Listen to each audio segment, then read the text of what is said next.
How to create a prompt in ChatGPT. So let me show you an example of what I actually did. So sometimes maybe you're having a writer's block or you're not getting ideas for a good prompt, or when you're prompting ChatGPT, you're getting honestly bad results. You can actually reverse engineer ChatGPT and make ChatGPT give you the prompt. Just describe of what kind of image you were looking for. For example, in this case, I'm using it to generate a prompt for image creation.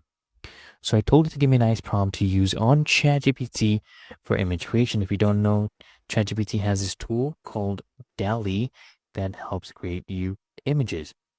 So right here, it gave me a prompt, and then this one was a full example prompt.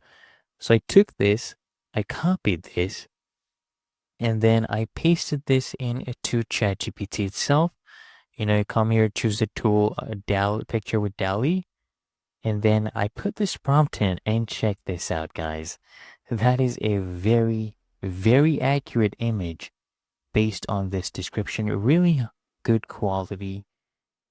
And as you can see, I went ahead and downloaded this image and used it. So I hope you found this helpful.